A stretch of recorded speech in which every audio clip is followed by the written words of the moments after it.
Diya കൃഷ്ണകുമാറിന്റെ OBY-OC സാമ്പത്തിക ക്രമക്കേടിൽ കൂടുതൽ തെളിവുകൾ പുറത്തുവന്നു എന്നതാണ്. ലക്ഷക്കണക്കിന് രൂപ ജീവനക്കാർ സ്വന്തം അക്കൗണ്ടുകളിലേക്ക് മാറ്റിയെന്നതാണ് പോലീസ് കണ്ടെത്തിയിരിക്കുന്നത്.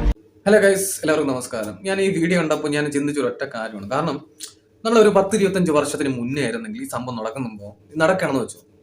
ഒരു ഡിജിറ്റൽ സംഭവമൊന്നുമില്ല, ഒരു ഫോണുമില്ല, ആർക്കും ഒരു ക്യാമറ ഇല്ല, ആർക്കൊന്നുമില്ല എന്ന് വെച്ചു. എടാ, ഈ സംഭവം നമ്മൾ ആരെ വിശ്വസിക്കും? ഇതൊക്കെ ആദ്യമായതുകൊണ്ട് കുറച്ച് ഇതൊക്കെ ശീലമായിക്കോ. കുറച്ച് ആൾക്കാർ പറഞ്ഞ് ഇവര് പറയുന്നത് ഇങ്ങനെയാണ്. കുറെ ആൾക്കാർ ഈ പെങ്കൊച്ചുങ്ങളെ സപ്പോർട്ട് ചെയ്യും. കുറച്ച് ആൾക്കാർ, ചിലപ്പോൾ കൂടുതൽ ആൾക്കാർ ചിലപ്പം ആ കുട്ടികളെ ഈ പറയുന്ന സപ്പോർട്ട് ചെയ്യുന്നത് ഇവരെ ചിലപ്പം കുറ്റപ്പെടുത്തുകയും ചെയ്യും. മനസ്സിലായില്ലേ? ഇത് 25 വർഷം മുന്നേ നടന്നിട്ടുള്ള അവസ്ഥ ചോദിക്കും. ഇപ്പൊ ഞാനടക്കം വരുന്നാലും ഈ പറയുന്ന ദിയായിരിക്കാം ഈ പറയുന്ന സംശയിക്കുന്നുണ്ടാവുക. മനസ്സിലായില്ലേ? എനിക്കും ചിലപ്പോൾ നമ്മൾ അങ്ങനെ തോന്നും. ഇന്ന് ഈ പറയുന്ന ഈ ഡിജിറ്റൽ ഈ പറയുന്ന യുഗത്തിൽ നമുക്ക് എല്ലാവരുടെ കയ്യിൽ സ്മാർട്ട് ഫോണുകളുണ്ട്. അപ്പം എല്ലാവർക്കും തെളിവുകൾ എപ്പോഴും കയ്യിലുണ്ടാവും. വാട്സാപ്പിലായിരുന്നാലും മെസ്സേജിന്റെ രൂപത്തിലായിരുന്നാലും അല്ലെങ്കിൽ ഒരു ക്യാമറയിൽ വീഡിയോ രൂപത്തിലായിരുന്നാലും അത് അവിടെ ഉണ്ടാവും. മനസ്സിലായില്ലേ?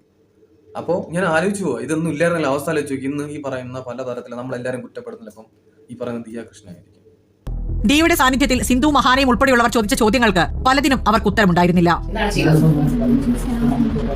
സ്കാനർ വേറെ, നിങ്ങളുടെ സ്കാനർ നിങ്ങളുടെ കോഡ് നിങ്ങൾ സ്കാനർ ഫോണിൽ എന്തെന്ന് പറഞ്ഞ അവസാനം പറ്റിച്ചെടുത്ത പണം തിരികെ നൽകാമെന്ന ഉറപ്പും നൽകി. പക്ഷേ 3-4 ദിവസത്തിന് ശേഷം കാര്യങ്ങൾ ആകെ തിരിഞ്ഞു. ജീവനക്കാരികൾ പോലീസിൽ പരാതി നൽകി. കൃഷ്ണകുമാറും കുടുംബവും തങ്ങളെ തട്ടിക്കൊണ്ടുപോയി എന്നായിരുന്നു പരാതി. മാത്രമല്ല, ലൈംഗിക ചുവയോടെ സംസാരിച്ചു, ജാതി പറഞ്ഞ് അധിക്ഷേപിച്ചു തുടങ്ങി ഗുരുതര ആരോപണങ്ങൾ. ദിയയുടെ സഹോദരി അവരോട് പല ചോദ്യങ്ങളും ചോദിക്കുന്നുണ്ട്. സ്വാഭാവികമായിട്ട് അവരുടെ സ്ഥാപനത്തിൽ നിന്ന് പൈസ കുറച്ചൊരു വേരിയേഷൻ വരുമ്പോൾ തീർച്ചയായിട്ടും ഏതാണ് തീർച്ചയായിട്ടും അവർ അന്വേഷിക്കും. മനസ്സിലായി? അപ്പൊ അവർ വിളിച്ചിരുത്തി അന്വേഷിക്കുന്നുണ്ട്. അപ്പൊ ആ കുട്ടികളുടെ മനസ്സിൽ കുട്ടികളുടെ മുഖത്തും അല്ലെങ്കിൽ കുട്ടികളുടെ സംസാരത്തിൽ നിന്ന് അവർക്ക് തെറ്റ് ചെയ്തു അല്ലെങ്കിൽ അവരുടെ ഒരു പരിങ്ങലും ഒക്കെ കാണുമ്പോൾ തീർച്ചയായിട്ടും അവർ തെറ്റ് ചെയ്തതെന്ന് തന്നെയാണ്. അവർ ആ വീഡിയോയിൽ പല സ്ഥലത്തിലും സമ്മതിക്കുന്നുണ്ട്. മനസ്സിലായില്ലേ?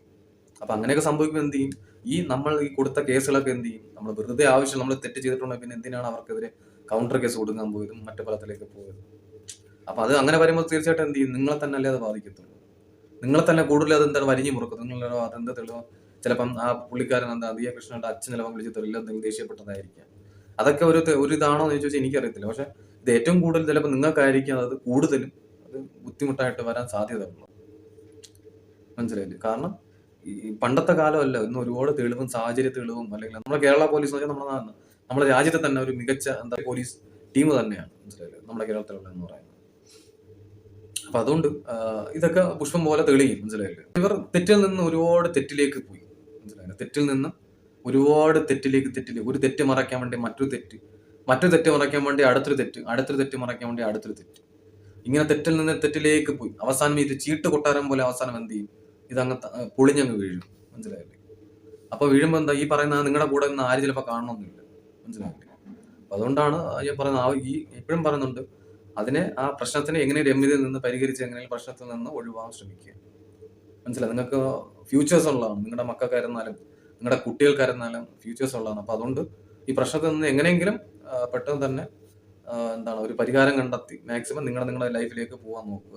ഒരു പ്രശ്നത്തിലേക്ക് വന്നു കഴിഞ്ഞാൽ തീർച്ചയായിട്ടും നിങ്ങളുടെ മക്കളെ ബാധിക്കും, നിങ്ങളുടെ കുടുംബത്തെ അത് ബാധിക്കും. അപ്പൊ അത് മാത്രമേ പറയാനുള്ളൂ. നല്ല നല്ല കാര്യങ്ങൾ നടക്കട്ടെ, നല്ല തീരുമാനങ്ങൾ ഉണ്ടാവട്ടെ. Thank you so much.